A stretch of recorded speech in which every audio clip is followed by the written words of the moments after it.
CM అంటే chief minister. అందుకే chief minister లాగా ప్రవర్తించి తప్ప ఈ రకమైన అడ్డమైన మాటలు మాట్లాడవద్దని కోరుతా ఉన్నా. ఆనాడు కేసీఆర్ గారి ప్రభుత్వంలో అర్బన్ మిషన్ భగీరథలో భాగంగా హైదరాబాద్ వాసుల దాహార్తి తీర్చిందెవరో ప్రజలందరికీ తెలుసు. ఇవాళ నేను అడుగుతా ఉన్నా రేవంత్ రెడ్డి గారిని, మళ్ళీ మంచినీటి కష్టాలు తెచ్చి వాటర్ ట్యాంకర్ల మీద ఆధారపడే పరిస్థితి తెచ్చింది నీ కాంగ్రెస్ ప్రభుత్వం, అవునా కాదా? చర్చకు మీరు సిద్ధమా? కేసీఆర్ గారి నాయకత్వంలో 20,000 లీటర్లు ఫ్రీ వాటర్ ఇస్తే హైదరాబాద్ లో ఇవాళ వాటికి మీరు బిల్లులు ఇస్తున్న మాట వాస్తవమా కాదా? చర్చకు మీరు సిద్ధమా?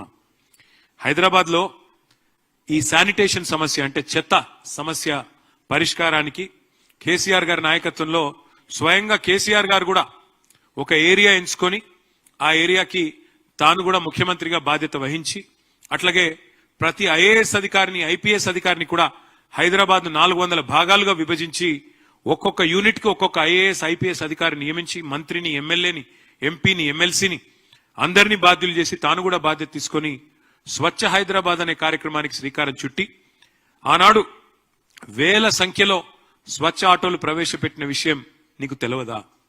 నీ ప్రభుత్వం వచ్చినాక ఈ 2 ఏళ్లలో ఒక్కటంటే ఒకటి కొత్త ఆటో కనీసం ప్రవేశపెట్టినవా? చెప్పగలుగుతావా? కేసీఆర్ గారి ప్రభుత్వంలో ఆనాడు 3,000 మెట్రిక్ టన్నులు పర్ డే చెత్త సేకరణ చేస్తే మేము వచ్చినాడు తర్వాత మేము పెంచిన ఈ ఎఫిషియెంట్ కార్యక్రమం వల్ల అది 7,500 మెట్రిక్ టన్నుల సామర్థ్యానికి పెరిగింది. ప్రతిరోజు చెత్త కలెక్షన్ 3,000 నుంచి 7,500 టన్నులకు పెంచింది కేసీఆర్ ప్రభుత్వమా కాదా? అసలు నీ ప్రభుత్వం వచ్చినాక నువ్వు శానిటేషన్ మీద చేసింది ఏంది చెప్పే సత్తా నీకుందా అని అడుగుతా ఉన్నా. అట్లాగే మా ప్రభుత్వం ఉన్నప్పుడు కేసీఆర్ గారి నాయకత్వంలో స్వచ్ఛ సర్వేక్షణ అని కేంద్ర ప్రభుత్వం ఒక పథకం చేస్తుంది, ఒక సర్వే చేస్తుంది. స్వచ్ఛ సర్వేక్షణలో మా మున్సిపల్ డిపార్ట్మెంట్ ఆనాడు 34 అవార్డులు సాధించింది. బెస్ట్ మెట్రోగా హైదరాబాద్ అవార్డులు సాధించింది. 5 ఏళ్ల పాటు వరుసగా best quality of living in India ఉన్న నగరం ఏంది అని మెర్సర్ అనే సంస్థ సర్వే చేస్తే నంబర్ 1 సిటీగా హైదరాబాద్ వచ్చింది. ఈ అన్ని విషయాల్లో చర్చకు నువ్వు సిద్ధమా నేను అడుగుతా ఉన్నా. మా ప్రభుత్వం ఉన్నప్పుడు స్ట్రాటజిక్ నాలా డెవలప్మెంట్ ప్రోగ్రామ్ అని పెట్టాం, ఒక 2,000 కోట్లు ఖర్చు చేసినాం. నీ ప్రభుత్వం వచ్చినాక రూపాయి ఖర్చు చేసినావా ఎస్ఎన్డిపి కింద? నేను సవాల్ చేస్తున్నా, చర్చకు సిద్ధమా అని అడుగుతా ఉన్నా. 10 ఏళ్లు కేసీఆర్ గారి నాయకత్వంలో హైదరాబాద్ ను ఒక క్లీన్ సిటీగా తీర్చిదిద్దితే ఇవాళ దాన్ని మురికి కూపం చేసింది నీ ప్రభుత్వం కాదా? ముఖ్యమంత్రిగానే కాదు మున్సిపల్ మంత్రిగా కూడా మీరు విఫలమైన మాట వాస్తవమా కాదా నేను అడుగుతా ఉన్నా. 10 ఏళ్లలో కేసీఆర్ గారి ప్రభుత్వం 1,00,000 డబుల్ బెడ్రూమ్ ఇల్లు కట్టింది హైదరాబాద్ లో. ఒక్క హైదరాబాద్ లో 1,00,000 డబుల్ బెడ్రూమ్ ఇల్లు కట్టింది. ఇవాళ నేను రేవంత్ రెడ్డి గారిని అడుగుతా ఉన్నా, మేము 1,00,000 డబుల్ బెడ్రూమ్ ఇల్లు కడితే నువ్వు కనీసం ఒక్క ఇల్లు కట్టినావా 2 ఏళ్లలో హైదరాబాద్ లో? దమ్ముందా? సమాధానం చెప్తావా? చర్చకు వస్తావా నేను అడుగుతా ఉన్నా. ఒక ఇల్లు కట్టలేదు కదా, ఇంకా 1000 ఇండ్లు కూలగొట్టిన దౌర్భాగ్యపు చరిత్ర నీది కాదా? నీ ప్రభుత్వాన్ని కాదా? ఇందిరమ్మ రాజ్యం పేరిట ఇండ్లు కూలగొట్టిందే తప్ప ఒక్క ఇల్లు కట్టినవా అని నేను అడుగుతా ఉన్నా. అట్లాగే హైదరాబాద్ మెట్రోను పూర్తి చేసింది మా ప్రభుత్వం. 2017లోనే మొదటి దశ ఇనాగరేట్ చేసి 2021లో రెండో దశ ఇనాగరేట్ చేసి మొత్తం 70 కిలోమీటర్లకి మెట్రోను తీసుకొని పోయింది మా ప్రభుత్వం, కేసీఆర్ గారి ప్రభుత్వం. కానీ నువ్వేం చేసినావు? ఆ మెట్రో సీఎఫ్ఓని బెదిరించి, ఎల్ఎన్టీ సీఎఫ్ఓని బెదిరించి జైల్లో పెడతా అంటే ఇవాళ ఎల్ఎన్టీ వాళ్ళు పారిపోయే పరిస్థితి వచ్చింది. మెట్రో వదిలిపెట్టింది వాస్తవం కాదా? చర్చకు వస్తావా ఈ విషయంలో అని చెప్పి రేవంత్ రెడ్డి గారిని అడుగుతా ఉన్నా. ఒకనాడు కాంగ్రెస్ ప్రభుత్వం ఉన్నప్పుడు పవర్ హాలిడేలు పారిశ్రామికవేత్తలకు, వారానికి 2 నుంచి 3 రోజులు పవర్ హాలిడేలు. ఆ పరిస్థితి తీసేసి 24 గంటలు నాణ్యమైన కరెంట్ ఇచ్చింది కేసీఆర్ గారి ప్రభుత్వం. మొత్తం ఒక హైదరాబాద్ లోనే కాదు, రాష్ట్రంలోని అన్ని పట్టణాలు హైదరాబాద్ తో సహా అన్ని పల్లెలు ఎల్ఈడి దీపాలు పెట్టి, లక్షలాది ఎల్ఈడి లైట్లు పెట్టి మొత్తం తెలంగాణని దేదీప్యమానం చేసింది మా ప్రభుత్వమా కాదా? ఈ విషయంలో చర్చకు వస్తావా? ఈ 2 ఏళ్లలో నీ ప్రభుత్వం ఒక్క ఎల్ఈడి లైట్ అన్న ఎక్కడన్నా పెట్టిందా?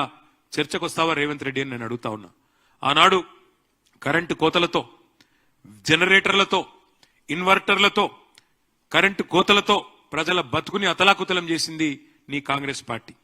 ఎవరి హయాంలో విద్యుత్ వెలుగులు కొనసాగినాయో, ఎవరి హయాంలో విద్యుత్ కోతలు, కరెంటు కష్టాలతో ఇబ్బంది పడ్డారో ఈ విషయంలో చర్చకు వస్తావా అని నేను అడుగుతా ఉన్నా. ఆనాడు కేసీఆర్ గారి ప్రభుత్వంలో కాంక్రీట్ జంగల్ గా మారిన హైదరాబాద్ లో 108 అర్బన్ లంగ్ స్పేస్లు కొత్త అర్బన్ పార్కులు ఏర్పాటు చేసింది మా ప్రభుత్వం.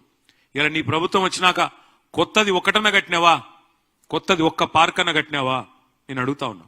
అట్లాగే green city of the world, tree city of the world గా హైదరాబాద్ అవార్డులు అందుకున్నది కేసీఆర్ గారి నాయకత్వంలో. హైదరాబాద్ నగరం లోపల ఓఆర్ఆర్ లోపల 147% గ్రీన్ కవర్ పెంచింది కేసీఆర్ ప్రభుత్వం. ప్రతి మున్సిపాలిటీలో ఒకటి కాదు పలు నర్సరీలు పెట్టి, ప్రతి గ్రామంలో నర్సరీలు పెట్టి భారతదేశంలోనే అత్యధికంగా 16,000 నర్సరీలు ఉన్న రాష్ట్రం తెలంగాణ. కేసీఆర్ గారి నాయకత్వంలో నీ ప్రభుత్వం వచ్చినాక ఒక్క నర్సరీ పెట్టినావా? కొత్తగా చర్చకొస్తావా? నేను అడుగుతా ఉన్నా. అట్లాగే అసలు కొత్త చెట్లు పెట్టడం కాదు, ఉన్న చెట్లను నరికేసి 10,000 కోట్లకు కకృతిబడి హైదరాబాద్ సెంట్రల్ యూనివర్సిటీలో అక్కడ ఉండే జీవ వైవిధ్యాన్ని విధ్వంసం చేసిన దుర్మార్గుడివి నువ్వు కాదా? హైదరాబాద్ సెంట్రల్ యూనివర్సిటీ విద్యార్థులు తిరగబడితే ఆఖరికి సుప్రీంకోర్టు చెప్పేదాకా నీకు బుద్ధిరాని మాట వాస్తవం కాదా రేవంత్ రెడ్డి అని నేను అడుగుతా ఉన్నా. ఐటీ ఎక్స్పోర్ట్లు మేము వచ్చినాడు 2014లో 57,000 కోట్లు, మేము దిగిపోయిన నాడు 2,41,000 కోట్లు. 3 లక్షలు ఉన్న ఉద్యోగాలను, ఐటీ ఉద్యోగాలని 9.5 లక్షలకు పెంచింది కేసీఆర్ గారి ప్రభుత్వం. 24,000 కొత్త కంపెనీలు తెచ్చాం, 24 లక్షల ఉద్యోగ అవకాశాలు సృష్టించాం. నువ్వెన్ని నిజమైన పెట్టుబడులు తెచ్చావో, నువ్వెన్ని పారిపోయేలాగా చేసినావో, నీ బాధ తట్టుకోలేక ఎంతమంది పారిశ్రామికవేత్తలు మీరు తలలకు తుపాకులు పెడుతుంటే పారిపోతున్నారో ఈ విషయంలో చర్చకు సిద్ధమా అని చెప్పి రేవంత్ రెడ్డిని నేను అడుగుతా ఉన్నా. కేసీఆర్ గారి నాయకత్వంలో ఇవాళ నువ్వు రోజు లేస్తే కూర్చుంటున్నా కమాండ్ కంట్రోల్ సెంటర్ కట్టి 10 లక్షల సీసీ కెమెరాలు పెట్టి హైదరాబాద్ లో one of the most safest cities గా తీర్చిదిద్దింది కేసీఆర్ గారి నాయకత్వం మా ప్రభుత్వంలో. మరి నువ్వు వచ్చిన తర్వాత ఇవాళ 41% క్రైమ్ రేటు సైబరాబాద్ లో పెరిగింది. హైదరాబాద్ కమిషనరేట్ పరిధిలో 60% పెరిగింది. నువ్వు వచ్చిన తర్వాత ఇవాళ డే లైట్ మర్డర్లు, డే లైట్ రాబరీలు, పారిశ్రామికవేత్తల తలకు తుపాకులు, ఇది అయిన మాట వాస్తవం కాదా? నీ ప్రభుత్వం ఎంత అధ్వానంగా ఉన్నదో, గన్ కల్చర్ ఇవాళ ఎంత పెరిగిందో నువ్వు వచ్చినాక ఈ విషయంలో చర్చకొస్తావా? ఆఖరికి నీ ప్రభుత్వం ఎంత దిగజారిపోయింది అంటే, నువ్వు ముఖ్యమంత్రివి, నువ్వే హోంమంత్రివి, కానీ నీకు ఖబర్ లేదు. మహారాష్ట్రలోని ముంబై పోలీసులు వచ్చి హైదరాబాద్ లో ఉండే చెర్లపల్లిలో 12,000 కోట్ల డ్రగ్స్ పట్టుకున్నారంటే నువ్వు, నీ హోంమంత్రిత్వ శాఖ, నీ డీజీపీ ఏం చేస్తున్నారు? ఎంత అధ్వానంగా ఈ రాష్ట్రంలో శాంతి భద్రతల నిర్వహణ ఉంది, ఎంత విచ్చలవిడిగా డ్రగ్ కల్చర్ నీ గవర్నమెంట్ వచ్చినాక పెరిగింది. 12,000 కోట్ల డ్రగ్స్ దొరికినాయి చెర్లపల్లిలో అంటే దానికి నీకు బాధ్యత లేదా? నీకు సిగ్గు లేదా అని నేను అడుగుతా ఉన్నా. అదే హైదరాబాద్ 10 ఏళ్ల బీఆర్ఎస్ పాలనలో ఎట్లా సేఫ్ సిటీగా మారింది, నువ్వు ఎట్లా క్రైమ్ సిటీగా మార్చినామో తేల్చుకుందాం. చర్చ ఎప్పుడు పెడతావో పెట్టు. చెత్త సిటీగా ఎవరు చేసినారు, ఇప్పుడు చెత్త ఎవరిది, సత్తా ఎవరిదో తేల్చుకుందాం. చర్చకు రా. మనం ఎంతసేపు వ్యక్తిగత దూషణలు, తూకిత్తా అంటే మైకిత్తా కాదు. నువ్వు నిజాయితీ పరుడు అయితే చర్చకు రా. ప్లేసు నీ ఇష్టం, టైం నీ ఇష్టం, డేట్ నీ ఇష్టం. నువ్వు రమ్మంటే పక్కనే కమాండ్ కంట్రోల్ సెంటర్కి వస్తా. లేదు నా జూబ్లీహిల్స్ ప్యాలెస్ కేరా అంటే జూబ్లీహిల్స్ ప్యాలెస్కి వస్తా. కాదు గాంధీ భవన్ రమ్మంటే అక్కడికి కూడా వస్తా. లేదా అసెంబ్లీ పెడతావో పెట్టు, అసెంబ్లీలో అయినా సరే మొత్తం రాష్ట్ర ప్రజలు చూస్తారు. దేనికైనా మేము రెడీ. కేసీఆర్ గారి శిష్యులుగా తప్పకుండా అన్ని విషయాలు కూడా అన్ని తేటతెల్లం చేస్తాం, ప్రజల ముందు పెడతామని చెప్పి కూడా నేను విజ్ఞప్తి చేస్తా ఉన్నా. ఇక మొన్నటి నుంచి ముఖ్యమంత్రి గారు, ఆయన శిష్య బృందం ఒకటే పట్టుకున్నారు. జూబ్లీహిల్స్ లేదు, అభివృద్ధి కాలేదు, మేమేదో చేస్తాం, మాకు అవకాశం ఇవ్వండి అని ఉదరగొట్టే ఉపన్యాసాలు ఇస్తున్నారు. అందుకే జూబ్లీహిల్స్ లో 10 ఏళ్లలో కేసీఆర్ గారి నాయకత్వంలో స్వర్గీయ మాగంటి గోపీనాథ్ గారు ఎమ్మెల్యేగా ఉన్నప్పుడు నేను మున్సిపల్ మంత్రిగా, మా సహచర మంత్రివర్యులు ఆనాడు సనత్ నగర్ శాసనసభ్యులు అన్న శ్రీనివాస్ యాదవ్ గారు, అట్లాగే మా పద్మరావు గారు, మా మహమూద్ అలీ గారు, మేమందరం కలిసి హైదరాబాద్ లో ముఖ్యంగా జూబ్లీహిల్స్ లో ఏం చేసినామో, ఎందుకంటే ఎప్పుడైనా జవాబుదారీతనంతో ఏ పార్టీ అయినా ఉండాలి. ఇవాళ మేము ఈ రిపోర్ట్ ప్రజల ముందు పెడుతున్నాం, మీడియా ద్వారా ప్రజల ముందు పెడుతున్నాం. ఈ రిపోర్ట్ ఇంటింటికి కూడా పంపిస్తాం. ఇందులో తప్పులుంటే దయచేసి మీడియాను కూడా నేను అడుగుతా ఉన్నాం, ఎత్తి చూపండి. తప్పులుంటే మేము దేనికైనా మేము రెడీ అని కూడా నేను చెప్తా ఉన్నాం. We will start the presentation. ఇప్పుడు ప్రెజెంటేషన్ స్టార్ట్ చేస్తాం. 2014 నుంచి 23 వరకు, అంటే మేము 9.5 ఏళ్లు ప్రభుత్వంలో ఉన్నాం. దాన్ని ఏ రకంగా ముందుకు తీసుకొని పోయినామో నేను చెప్పే ప్రయత్నం నేను చేస్తా. మొత్తం మా 9.5 ఏళ్ల ప్రభుత్వంలో ఒక్క జూబ్లీహిల్స్ నియోజకవర్గమే ఇది నేను చెప్పేది, హైదరాబాద్ కాదు. ఒక్క జూబ్లీహిల్స్ నియోజకవర్గానికే 2,12,862 మందికి లాభం చేకూరుస్తూ మొత్తం బీఆర్ఎస్ ప్రభుత్వం కేసీఆర్ గారి నాయకత్వంలో స్వర్గీయ మాగంటి గోపీనాథ్ గారి చొరవతో మా సహచర మంత్రివర్యుల చొరవతో ఖర్చు చేసింది మొత్తం 5,328 కోట్లు. లబ్ధిదారులు 2,12,862. ఇక్కడ మీకు వివరంగా నేను ఒక్కొక్క సెక్టర్ కూడా చెప్పే ప్రయత్నం చేస్తాను. అన్నిటికన్నా ముఖ్యమైనది హైదరాబాద్ లాంటి మహానగరంలో ప్రజా రవాణా, అది పబ్లిక్ ట్రాన్స్పోర్ట్ కావచ్చు, అట్లాగే రోడ్స్ కావచ్చు, అట్లాగే ఫ్లైఓవర్లు కావచ్చు, మెయింటెనెన్స్ కావచ్చు, వాటికి సంబంధించి ఒక మెట్రో హైదరాబాద్ మహానగరంలో ఏదైతే కేసీఆర్ గారి నాయకత్వంలో మనం నిర్మాణం చేసుకున్నామో జూబ్లీహిల్స్ నియోజకవర్గ పరిధిలో మొత్తం మీరు చూసినట్టయితే అమీర్పేట నుంచి యూసుఫ్ గూడ దాకా మొత్తం చూస్తే మెట్రో రైలు జూబ్లీహిల్స్ లో 8.4 కిలోమీటర్స్, అందులో అమీర్పేట నుంచి యూసుఫ్ గూడ 2.8 కిలోమీటర్స్, పంజగుట్ట నుంచి భరత్ నగర్ దాకా 5.6 కిలోమీటర్స్. ఒక మెట్రో మీద మనం చేసిన ఖర్చు 1,722 కోట్లు. 1,722 కోట్లు.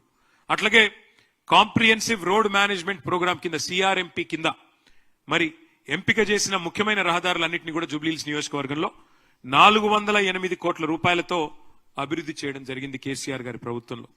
అట్లాగే ఎస్ఆర్డిపి కింద స్ట్రాటజిక్ రోడ్ డెవలప్మెంట్ ప్రోగ్రామ్ కింద మరి షేక్పేట్ ఫ్లైఓవర్ ఎప్పటి నుంచో కల ఆ ప్రాంతంలో 333 కోట్ల రూపాయలతో దాన్ని కూడా నిర్మించింది కేసీఆర్ ప్రభుత్వం. అయితే ఇక్కడ ముఖ్యమైన పాయింట్ నేను చెప్పాలి, 2,463 కోట్లు మేము చేసిన ఖర్చు. కానీ మీరు గుర్తుపెట్టుకోవాల్సిన ముఖ్యమైన పాయింట్ ఏంటి అంటే ప్రతి దానికి కూడా ఒక ఇన్వెస్ట్మెంట్ ₹1 ప్రభుత్వం పెడితే దానివల్ల ఒనగూరిన ప్రయోజనం ఎంత అనేది ఆలోచించాలి.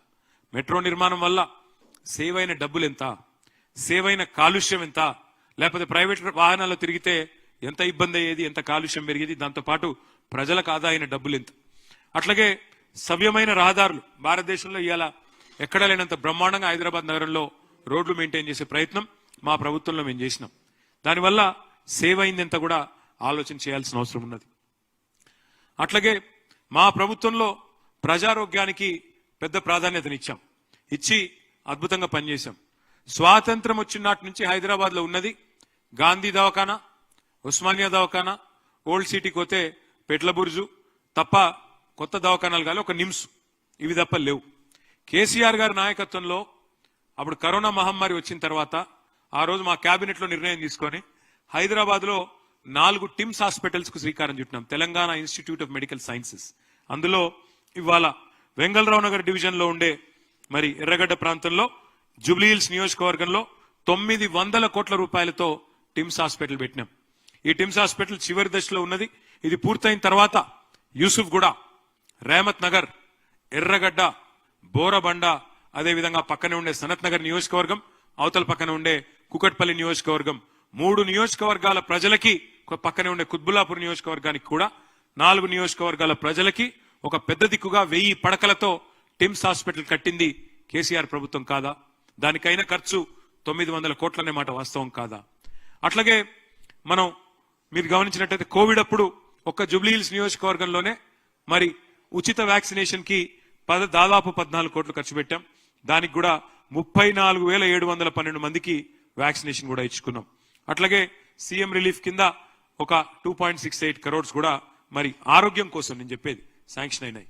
దాంతో పాటు ఆరోగ్యం విషయంలో ఇంకా కూడా ఆరోగ్య లక్ష్మి పథకం కింద ఒక 98 లక్షలు, కేసీఆర్ కిట్ కింద 3,340 మంది లబ్ధిదారులకి 73 లక్షలు, న్యూట్రిషన్ కిట్ల కింద 14 లక్షలు, కంటి వెలుగులో 23,595 లబ్ధిదారుల కోసం 55 లక్షలు, మొత్తం నగరం అంతా 350 బస్తీ దవాఖానాలు పెడితే ఒక్క జూబ్లీహిల్స్ లో 13 బస్తీ దవాఖానాలు పెట్టింది కేసీఆర్ గారి ప్రభుత్వం. గల్లీల్లో బస్తీల్లో ఉండే పేదలకు సుస్థి చేస్తే బస్తీ దవాఖానాలు పెట్టాలన్న ఆలోచన కూడా గతంలో ఎన్నడూ కాంగ్రెస్ చేయలేదు. వాటిని ఏర్పాటు చేసింది. మొత్తం ప్రజారోగ్యం మీద ఖర్చు పెట్టిన సొమ్ము 919 కోట్లన్న విషయం నేను మీకు గుర్తు చేస్తా ఉన్నా. ఇక్కడ మళ్ళీ చెప్తా ఉన్నా, నేను ఒక్కొక్క రూపాయి ప్రైవేట్ ఆసుపత్రులకు పోతే ఎంత ఖర్చు అయ్యేది పేదవాళ్ళకి, అదే వ్యాక్సినేషన్ కి కోవిడ్ టైంలో ఎంత హరాస్మెంట్ ఉండే, ఎంత ఎక్స్ప్లాయిటేషన్ ఉండే మీకు తెలుసు. అవన్నీ సేవ్ చేసి వాళ్ళ పేదలకు అండగా నిలబడ్డది కేసీఆర్ గారి ప్రభుత్వం. అక్కడ ఖర్చు అయింది 919 కోట్లు కావచ్చు, కానీ నిజంగా జరిగిన లాభం చూసుకుంటే దానికి 10 రెట్లు ఎక్కువ లాభం జరిగిందనే మాట కూడా నేను గుర్తు చేస్తా ఉన్నా. 1,00,000 డబుల్ బెడ్రూమ్లు ఒక హైదరాబాద్ పరిధిలో మేము కట్టినాం. ఒక్కొక్క నియోజకవర్గానికి 3,600 మంది లబ్ధిదారులు. ఎందుకంటే 24 నియోజకవర్గాలు మొత్తం గ్రేటర్ హైదరాబాద్ పరిధిలో ఒక్కొక్క నియోజకవర్గానికి 3,600 మంది లబ్ధిదారులను ఎంపిక చేసి వారికి అందజేసినాం. మొత్తం కలిపి ఒక్క జూబ్లీహిల్స్ నియోజకవర్గానికే 324 కోట్లకు అక్కడ మా గోపీనాథ్ గారు, మా తలసాని గారు అక్కడ రేమత్ నగర్ లో కట్టిన ఇండ్లు వాటిని ఇనాగరేట్ చేసినారు. మిగతా వాళ్ళకి కొల్లూరులో ఇంకా వేరే చోట్ల కూడా ఆ 3,600 మంది లబ్ధిదారులకి మేము అందించిన వ్యవహారం. అయితే ఇక్కడ ఒక ముఖ్యమైన పాయింట్ నేను చెప్పాలా. ఒక్కొక్క ఇల్లు కడటానికి మాకు ప్రభుత్వానికి అయిన ఖర్చు 9 లక్షలు. కానీ ఇలా ఒక్కొక్క ఇంటి విలువ మా శ్రీనివాస్ యాదవ్ గారి కాన్స్టిట్యున్సీలో కరెక్ట్ గా అక్కడ మన నెక్లెస్ రోడ్ ఏదైతే ఉన్నదో అంబేద్కర్ నగర్ మొత్తం హుసేన్ సాగర్ వ్యూ ఉంటుంది, దానికి లేక్ వ్యూ. ఒక్కొక్క లేక్ వ్యూ అపార్ట్మెంట్ ఇవ్వాలని నేను చెప్తున్నది. ప్రైవేట్ వాడు కడితే అదే అపార్ట్మెంట్ ఒక్కొక్కటి 560 స్క్వేర్ ఫీట్లు. ఇది ప్రైవేట్ వాడు కడితే ₹1,00,00,000. ఇవాళ మీరు రేమత్ నగర్ లోని అపార్ట్మెంట్ విలువ కూడా ప్రభుత్వానికైన ఖర్చు మాత్రమే పెట్టిన అక్కడ 324 కోట్లు ప్రభుత్వానికైన ఖర్చు. కానీ దాని యాక్చువల్ విలువ తీసుకుంటే దానికి కనీసం 10 రెట్లు ఉంటుంది. అంటే ఈరోజు కొల్లూరులో ఒక్కొక్క డబుల్ బెడ్రూమ్ ఇల్లు 30-40 లక్షలు విలువ చేస్తుంది. రేమత్ నగర్ లో ఇప్పుడు ఆ ఇల్లు ఒక్కొక్క దాని విలువ 30 లక్షలు. అంటే ఎంత సంపద పేదవాళ్ళకు అందించే ప్రయత్నం కేసీఆర్ గారి ప్రభుత్వం చేసిందో మీకు చెప్పే ప్రయత్నం నేను చేస్తా ఉన్నా. ఒక్క జూబ్లీహిల్స్ నియోజకవర్గంలో డబుల్ బెడ్రూమ్ ఇళ్లకు మాత్రమే మేము పెట్టిన ఖర్చు 324 కోట్లు అనే మాట నేను మీకు తెలియజేస్తా ఉన్నా. అట్లాగే మరి సామాజిక సంక్షేమం, ఆసరా పెన్షన్లు మొత్తం కలిపితే 25,905 మంది లబ్ధిదారులు. అందులో వృద్ధులున్నారు, వితంతువులు ఉన్నారు, ఇంకా ఇతర కుల వృత్తుల వాళ్ళు ఉన్నారు. మొత్తం కలిపితే ఒంటరి మహిళలు ఉన్నారు. 564 కోట్ల రూపాయలు కేసీఆర్ గారి ప్రభుత్వంలో ఆసరా పెన్షన్ల కింద ఒక్క జూబ్లీహిల్స్ నియోజకవర్గంలో అందజేసిన మొత్తం. షాదీ ముబారక్ కళ్యాణ్ లక్ష్మి, ఇల్లు కట్టి చూడు పెళ్లి చేసి చూడు అంటారు పెద్దలు. అంటే లగ్గం చేస్తే ఆ కుటుంబం మారిపోతుంది, అప్పుల పాలైపోతుంది అనే ఉద్దేశం కోసం ఎంత కష్టమో చెప్పేందుకు ఆ మాట అన్నారు. ఇవాళ ఒక స్కీమ్ తెచ్చి ఎన్ని పేద కుటుంబాలకు అండగా నిలబడి ఆ కుటుంబంలో ఉండే ఆడపిల్లకి గౌరవంగా పెళ్లి చేసే పరిస్థితి తెచ్చింది కేసీఆర్ గారు. ఖర్చు పెట్టింది 63 కోట్లే కావచ్చు, కానీ దాని వల్ల జరిగిన లాభం ఎంత, ఆ కుటుంబాలకు వచ్చిన ధీమా ఎంత ఆలోచించమని కోరుతా ఉన్నా. ఒక్క జూబ్లీహిల్స్ నియోజకవర్గంలో 63 కోట్లు 6,320 మంది లబ్ధిదారులకి కళ్యాణ లక్ష్మి షాదీ ముబారక్ ద్వారా అందించింది కేసీఆర్ గారి ప్రభుత్వం. బతుకమ్మ చీరలు ఒక్క జూబ్లీహిల్స్ నియోజకవర్గంలో 45.25 కోట్లు, 45 కోట్ల 25 లక్షల రూపాయలు. ఇవాళ బతుకమ్మ చీర బంధు, రంజాన్ తోఫా బంధు, కేసీఆర్ కిట్టు బంధు, అట్లాగే క్రిస్మస్ గిఫ్ట్ కూడా బంధు. అది రేవంత్ రెడ్డి గారి కాంగ్రెస్ ప్రభుత్వం యొక్క గొప్పతనం. ఇక ఇంకా సామాజిక కార్యక్రమాలు తీసుకుంటే దళిత బంధు 106 మంది లబ్ధిదారులు జూబ్లీహిల్స్ నియోజకవర్గంలో వారికి అందించింది 10.6 కోట్లు, ఒక్కొక్కరికి 10 లక్షల రూపాయలు అందించింది కేసీఆర్ ప్రభుత్వం. బీసీ బంధు దాని కింద 6 కోట్లు 605 మంది లబ్ధిదారులకు 6 కోట్లు అందించడం జరిగింది. రంజాన్ క్రిస్మస్ వేడుకల కోసం 1,11,610 మంది లబ్ధిదారులు క్రిస్మస్ గిఫ్ట్, రంజాన్ తోఫా, అట్లాగే వేడుకల కోసం ఇఫ్తార్ల కోసం మొత్తం కలిపి 14 కోట్లు ఖర్చు చేయడం జరిగింది. అన్నపూర్ణ క్యాంటీన్లు హైదరాబాద్ లో ఉండే గరీబోళ్లకు, హైదరాబాద్ లో ఉండి 3 పూటలు పనిచేసుకునే కార్మికుల కోసం ప్రవేశపెట్టిన అద్భుతమైన పథకం అన్నపూర్ణ. దానికి మా పార్టీ నాయకుల పేర్లు పెట్టుకోలేము, అన్నపూర్ణ అని పెట్టినాం, దేవత పేరు పెట్టినాం. రేవంత్ రెడ్డి వచ్చినాక అన్నపూర్ణ కూడా తీసేసి దాని పేరు ఇందిరమ్మ క్యాంటీన్ అని పెట్టుకున్నాడు. పేరు మార్చింది తప్ప అక్కడ మారిందేమీ లేదు. ఇంకా అన్నం క్వాలిటీ దెబ్బతిన్నది. దానికి కూడా ఖర్చు పెట్టింది 2 కోట్ల రూపాయలు ఒక్క జూబ్లీహిల్స్ కాన్స్టిట్యున్సీలో మాత్రమే. మొత్తం ఆ రకంగా సంక్షేమానికి ఒక్క జూబ్లీహిల్స్ నియోజకవర్గంలో ఖర్చు పెట్టింది 705 కోట్లు. లబ్ధిదారులు 1,44,694 మంది అని చెప్పి నేను మీకు విజ్ఞప్తి చేస్తా ఉన్నా. అట్లాగే విద్య, ఎడ్యుకేషన్ చాలా ఇంపార్టెంట్ సబ్జెక్ట్. ఇక ఇది మీ జూబ్లీహిల్స్ నియోజకవర్గంలోని టిమ్రిస్ స్కూల్ ముస్లిం ఆడపిల్లల కోసం, ముస్లిం మగపిల్లల కోసం 204 స్కూల్స్ పెట్టింది కేసీఆర్ ప్రభుత్వం. అందులో ఇది జూబ్లీహిల్స్ నియోజకవర్గంలోని టిమ్రిస్ స్కూల్. ఇక్కడ దీని ఒక్కదాని కోసమే ఇవాళ మీరు చూసినట్టయితే అట్లాగే అక్కడ ఉండే మిగతా ఎస్సీ, ఎస్టీ, బీసీ, మైనారిటీ గురుకుల పాఠశాలల నిర్వహణ కోసం జూబ్లీహిల్స్ లో ఖర్చు చేసింది 51 కోట్ల రూపాయలు. అక్కడ హిందువులు ఉన్నారు, ముస్లింలు ఉన్నారు, క్రిస్టియన్లు ఉన్నారు, దళితులు ఉన్నారు, గిరిజనులు ఉన్నారు, అన్ని కులాలు అన్ని మతాల వాళ్ళు ఉన్నారు. సెంటర్ ఫర్ దళిత్ స్టడీస్ భారతదేశంలో ఎక్కడా లేదు. అద్భుతమైన బిల్డింగ్ 36 కోట్ల అంచనా వ్యయంతో బోరబండలో బ్రహ్మాండంగా 95% వరకు మేము పూర్తి చేసినాం. మహానుభావుడు డాక్టర్ బాబాసాహెబ్ అంబేద్కర్ నిలువెత్తు విగ్రహం కూడా పెట్టుకున్నాం. మొత్తం దళితుల స్థితిగతుల మీద అధ్యయన కేంద్రాన్ని కూడా చాలా చక్కగా 36 కోట్లతో నిర్మాణం చేసి హైదరాబాద్ లో ఉన్న ఒకే ఒక్క సెంటర్ ఇది, centre for Dalit studies in Borabanda, దాన్ని కూడా నిర్మాణం చేసుకున్నాం. అట్లాగే 2 అంగన్వాడీ కేంద్రాలు కూడా మనం నిర్మాణం చేసుకున్నాం. దానికైన ఖర్చు 49 లక్షలు. మొత్తం కలిసి ఓన్లీ మౌలిక సదుపాయాల కల్పన కోసం పాఠశాలల్లో చేసిన ఖర్చు 87 కోట్లు. అట్లాగే మరి ఇంకా ఇతర రంగాల్లో చూసినట్టయితే మనం హైదరాబాద్ లో ఒక ఫంక్షన్ చేసుకోవాలంటే, ఒక ఫంక్షన్ హాల్ తీసుకోవాలంటే రోజుకు 1-2 లక్షలు ఖర్చు అవుతుంది. అందుకే మల్టీపర్పస్ కమ్యూనిటీ హాల్ కట్టింది కేసీఆర్ ప్రభుత్వం జిహెచ్ఎంసీ ఆధ్వర్యంలో. దానికోసం 17 కోట్ల 30 లక్షల రూపాయలు మనం ఇక్కడ ఓన్లీ జూబ్లీహిల్స్ నియోజకవర్గంలో ఖర్చు పెట్టడం జరిగింది. అక్కడే మన రేమత్ నగర్ లో ఇంకా ఇతర డివిజన్లలో వాటిని ఖర్చు పెట్టినాం.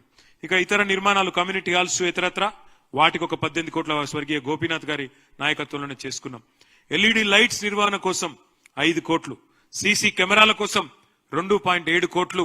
ఇవన్నీ కేవలం జూబ్లీహిల్స్ నంబర్లు, నేను చెప్పేది జూబ్లీహిల్స్ కాన్స్టిట్యుయెన్సీ నంబర్లు మాత్రమే అని చెప్పి నేను మీకు విజ్ఞప్తి చేస్తా ఉన్నా. అట్లాగే ఎలక్ట్రిసిటీ, కేసీఆర్ గారి ప్రభుత్వం రాకముందు మరి ఎట్లా ఉండే ఎలక్ట్రిసిటీ పరిస్థితి హైదరాబాద్ లో మీకు తెలుసు. ఎంత అధ్వానంగా, అసలు రోజుకి 9 గంటలు పవర్ కట్స్. హైదరాబాద్ లో ఏదైనా అపార్ట్మెంట్ పోతే డీజిల్ గబ్బురాని అపార్ట్మెంట్ ఉండకపోతుండే, జనరేటర్లు ఎక్కడికక్కడ లేకపోతే అక్కడ లిఫ్ట్ కూడా నడవని పరిస్థితి. జనరేటర్లు లేకుండా, ఇన్వర్టర్లు లేకుండా అద్భుతంగా సంవత్సరం లోపలనే హైదరాబాద్ ని కాంతిమయం చేసింది. 24 గంటల కరెంటు తెచ్చింది కేసీఆర్ గారి నాయకత్వం. అందులో భాగంగా హైదరాబాద్ ని ఒక ట్రాఫిక్, ఒక ఎలక్ట్రిసిటీ ఐలాండ్ గా, అంటే 3 వైపులా ఎక్కడికక్కడ మొత్తం హైదరాబాద్ గా బయట దేశంలో ఎక్కడ కరెంటు పోయినా గానీ హైదరాబాద్ లో మాత్రం ఒకవైపు గ్రిడ్ ఫెయిల్ అయినా మరొక వైపు నుంచి అందుకునే విధంగా హైదరాబాద్ ను ఒక ఐలాండ్ గా క్రియేట్ చేసి మరి అద్భుతంగా 24 గంటల సరఫరా అందించింది కేసీఆర్ గారి నాయకత్వం. మరి దానిలో భాగంగా జూబ్లీహిల్స్ నియోజకవర్గంలో సబ్ స్టేషన్లు 10 కట్టుకున్నాం. దానికి 455 కోట్లు. ఉచిత విద్యుత్ కూడా ఇవాళ ఏదో పెద్ద వీళ్ళు ఇచ్చినట్టు పోజు కొడతారు. నాయి బ్రాహ్మణులకు, రజకులకు, చిన్న చిన్న సెలూన్లకు, లాండ్రీ షాపులకు, దళితులకు, గిరిజనులకు 200 యూనిట్ల దాకా ఫ్రీ కరెంట్ ఏదైతే అందజేశామో దానికైన ఖర్చు ఒక 50 కోట్లు. మొత్తం చూస్తే 505 కోట్లు ఎలక్ట్రిసిటీ మీద ఖర్చు పెట్టుకున్నాం జూబ్లీహిల్స్ నియోజకవర్గంలో. ఇంటింటికి తాగునీరు ఇవ్వడానికి హెచ్ఎండబ్ల్యూఎస్ఎస్బి ఆధ్వర్యంలో మొత్తంగా చూసినట్టయితే మరి ఓవరాల్ గా 20,000 లీటర్లు ఫ్రీ వాటర్ ఇచ్చింది కేసీఆర్ గారి నాయకత్వం. హైదరాబాద్ లో ఉండే బస్తీల్లో ఉండే పేదలకి 20,000 లీటర్ల ఫ్రీ వాటర్. దానికైన ఖర్చు మొత్తం 15,000 కనెక్షన్లకు 30 కోట్లు. అట్లాగే కొత్త రిజర్వాయర్ల నిర్మాణానికి, పైప్ లైన్ల నిర్మాణానికి మొత్తం జూబ్లీహిల్స్ నియోజకవర్గంలో 9.5 ఏళ్లలో చేసిన ఖర్చు 150 కోట్లు. మొత్తం కలిపితే 180 కోట్లు మంచినీళ్ల మీద వ్యయం చేసింది కేసీఆర్ గారి ప్రభుత్వం జూబ్లీహిల్స్ నియోజకవర్గంలో. అట్లాగే డ్రైనేజ్ సమస్య పరిష్కారానికి స్వర్గీయ గోపీనాథ్ గారి నాయకత్వంలో ఒక 75 కోట్లు వివిధ రూపాల్లో ఎస్ఎన్డిపి కింద ఇంక ఇతరత్ర పర్మనెంట్ సొల్యూషన్ కోసం 75 crores ఖర్చు చేసినాం. మిగతాయి కూడా యూసుఫ్ గూడలో కూడా ఒక 12 కోట్లు మంజూరు చేశాం. కానీ వాటి పనులు ప్రారంభించే లోపలనే మా ప్రభుత్వం పోయింది. దానివల్ల ఇబ్బంది అయింది. కానీ లేకపోతే ఎస్ఎన్డిపిలో 75 కోట్లు జూబ్లీహిల్స్ కాన్స్టిట్యున్సీలో కూడా ఖర్చు పెట్టుకున్నాం.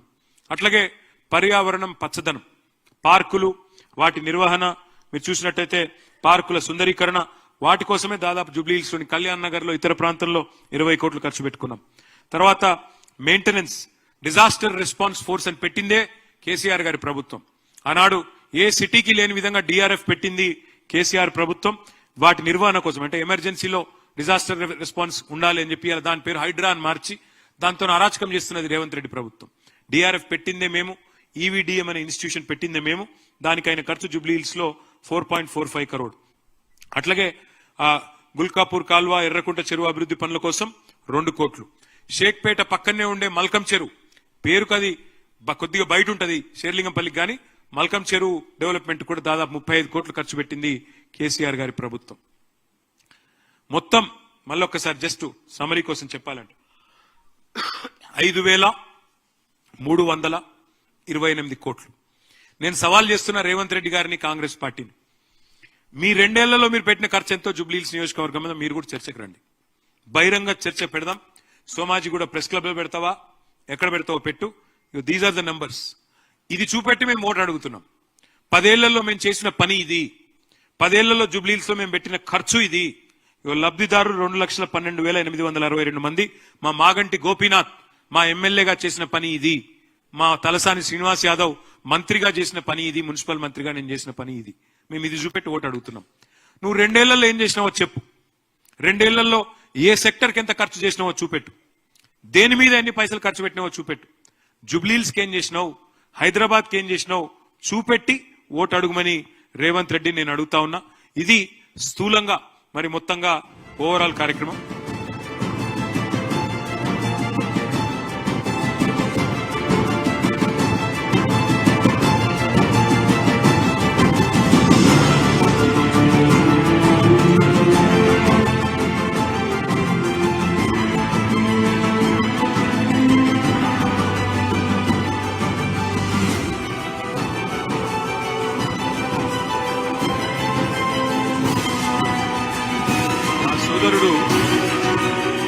మా సోదరుడు స్వర్గీయ మాగంటి గోపీనాథ్ గారు, మీరు ఏ గల్లీ కన్నవ్వండి జూబ్లీహిల్స్ లా, ఆయన శిలాఫలకం మీకు కనబడుతుంది. ఏ గల్లీ కన్నవో, ఏ డివిజన్లన్నవో, ఏ గల్లీ కన్నవో ఆయన ముద్ర కనబడుతుంది, ఆయన శిలాఫలకం కనబడుతుంది. ఆయన చేసిన ప్రారంభోత్సవాలు, ఆయన చేసిన శంకుస్థాపనలు మీ కళ్ళకు కనబడతాయి. ఇవేవి లేనట్టు, ఇవేవి నిజాలు కావన్నట్టు ఇవాళ డెవలప్మెంట్ అని మాట్లాడుతున్న ముఖ్యమంత్రికి బుద్ధి చెప్పాలని, అట్లాగే జూబ్లీహిల్స్ నియోజకవర్గ ప్రజలకు కూడా మేము చేసిన ప్రగతిని కూడా వివరిస్తూ వారిని ఓటు అడగాలన్న ఉద్దేశంతోనే ఈ ప్రగతి నివేదిక ఇవాళ పత్రికా మిత్రుల సమక్షంలో మరి ప్రజల ముందు పెడతా ఉన్నాం. ఈ నివేదికని జూబ్లీహిల్స్ లోని ప్రతి ఇంటికి పంపుతాం. జూబ్లీహిల్స్ లోని ప్రతి మనిషికి చేరవేస్తాం. తప్పకుండా దాని బేసిస్ లో ఎందుకు ఓటేయాలి బీఆర్ఎస్ కి అంటే, ఇగో ఇందుకు, ఇంత పని చేసినందుకు, భవిష్యత్తులో కూడా హైదరాబాద్ ఇంకా మరింత సుదృఢం చేయడానికి అనే ఉద్దేశంతోనే మీ ముందు ప్రవేశపెడతా ఉన్నాం. తప్పకుండా మీరు కూడా మీడియా ద్వారా ప్రజలకి వాస్తవాలు చెప్పాలని చెప్పి కూడా కోరుతున్నాం. ధన్యవాదాలు. Thank you. మీరు కూర్చోండి. Thank you.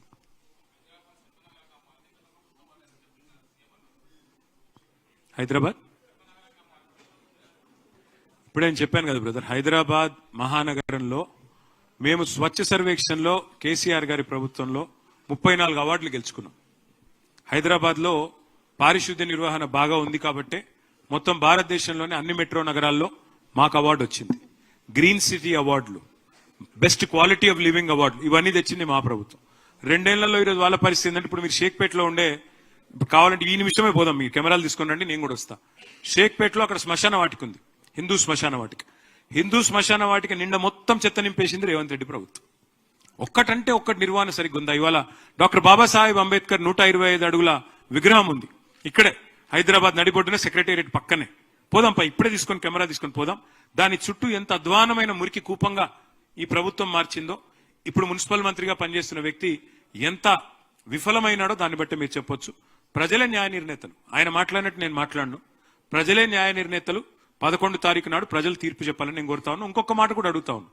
ఇప్పుడు నేను చెప్తున్నా 5,328 కోట్లతో మేము అభివృద్ధి చేశాం జూబ్లీహిల్స్ అని చెప్తున్నా. అభివృద్ధి, సంక్షేమం 2 కలిపి. నువ్వు చెప్పు, 2 ఏళ్లలో నీ ప్రభుత్వం ఏం చేసింది జూబ్లీహిల్స్ కి చెప్పు, హైదరాబాద్ కి చెప్పు, చెప్పి ఓటాడు. తప్పేం?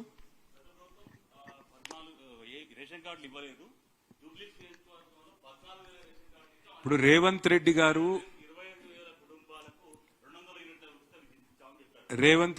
ఉత్తమ్ కుమార్ రెడ్డి గారు ఒక రూమ్ లో కూర్చుంటే ఈ సమస్య పరిష్కారం అయిపోతుంది. ఎందుకంటే ఉత్తమ్ కుమార్ రెడ్డి గారేమో శాసన మండలిలో, శాసనసభలో సివిల్ సప్లైస్ మినిస్టర్ గా ఆయన చెప్తున్నాడు, గత బీఆర్ఎస్ ప్రభుత్వం 6.5 లక్షల కార్డులు ఇచ్చింది, రేషన్ కార్డులు అని ఉత్తమ్ కుమార్ రెడ్డి గారు ఆన్ ద రికార్డ్ శాసన మండలిలో, శాసనసభలో చెప్పారు. కావాలంటే మీరు కూడా రికార్డు తెప్పించుకోవచ్చు, ఉంది. మరి రేవంత్ రెడ్డి గారు అబద్ధం చెప్తున్నాడా, నిజం చెప్తున్నాడు? ఎందుకంటే ఆయన మంత్రి 6.5 లక్షల కార్డులు, ఆయన మంత్రి మండలిలో పనిచేసే పౌర సరఫరాల మంత్రి చెప్తున్నాడు 6.5 లక్షల కార్డులు కేసీఆర్ ప్రభుత్వం ఇచ్చింది అని చెప్తున్నాడు. మరి రేవంత్ రెడ్డి అబద్ధం చెప్తుండా, ఆయన మంత్రి అబద్ధం చెప్తున్నా, వాళ్ళిద్దరూ దగ్గర కూర్చొని తేల్చుకుంటే మంచిది. రేషన్ కార్డులు ఇవ్వడం గొప్ప పని అని మేము అనుకోలేదు. అదో గొప్ప ముచ్చట, చాలా ఇంటర్నేషనల్ ముచ్చట, అదే గొప్ప పని, అంతకంటే గొప్ప పని మేము అందుకే మేము దాన్ని చెప్పకుండా చేసేసినాం. రొటీన్ గా అధికారులతో చేసినాం. మా ఎమ్మెల్యేలకు కూడా చాలా మందికి అందులో భాగస్వామ్యం కూడా మేము కల్పించలేదు. రొటీన్ గా మీ సేవ ద్వారా ఇచ్చేసినాం. కానీ వీళ్ళు ఏంటంటే వీళ్ళ బతుకులకు అదే గొప్ప పని. అంతకంటే పెద్ద గొప్ప పని లేదు కాబట్టి రేషన్ కార్డులు ఇచ్చినాం అనేది కూడా గొప్ప పనిలాగా చెప్పుకుంటున్నారు. అది వాళ్ళ భావదారిద్ర్యం. ఏం చేయగలిగేదండి?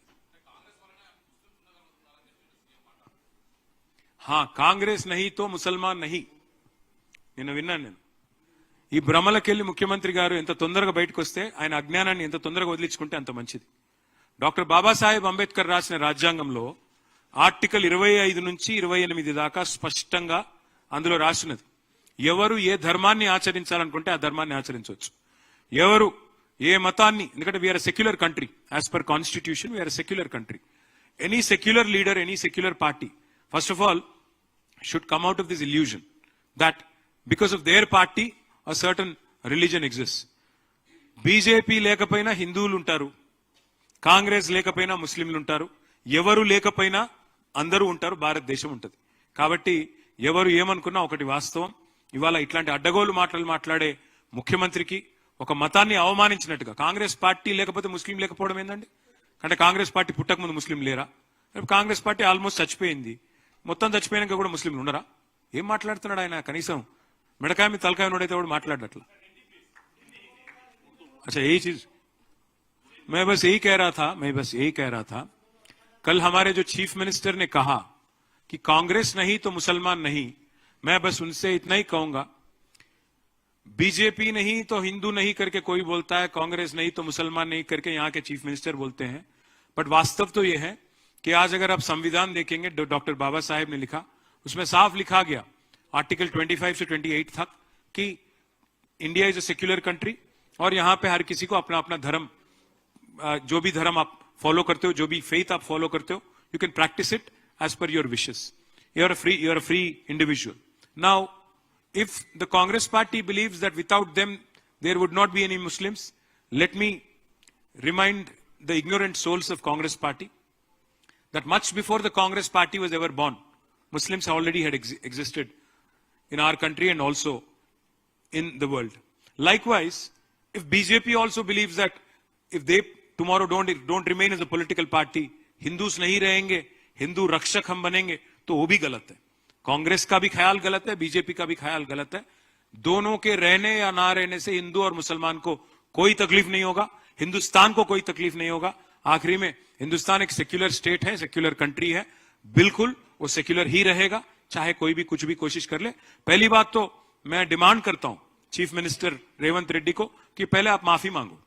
आपकी पार्टी के जो कल ख्याल आपने इजहार सबके सामने खुलेआम आपने किया, इस बात को लेके आप माफी मांगो हर किसी से, क्योंकि ये तो इंसल्ट है. You are insulting an entire community और insulting an entire religion, which is definitely not what is expected of a chief minister.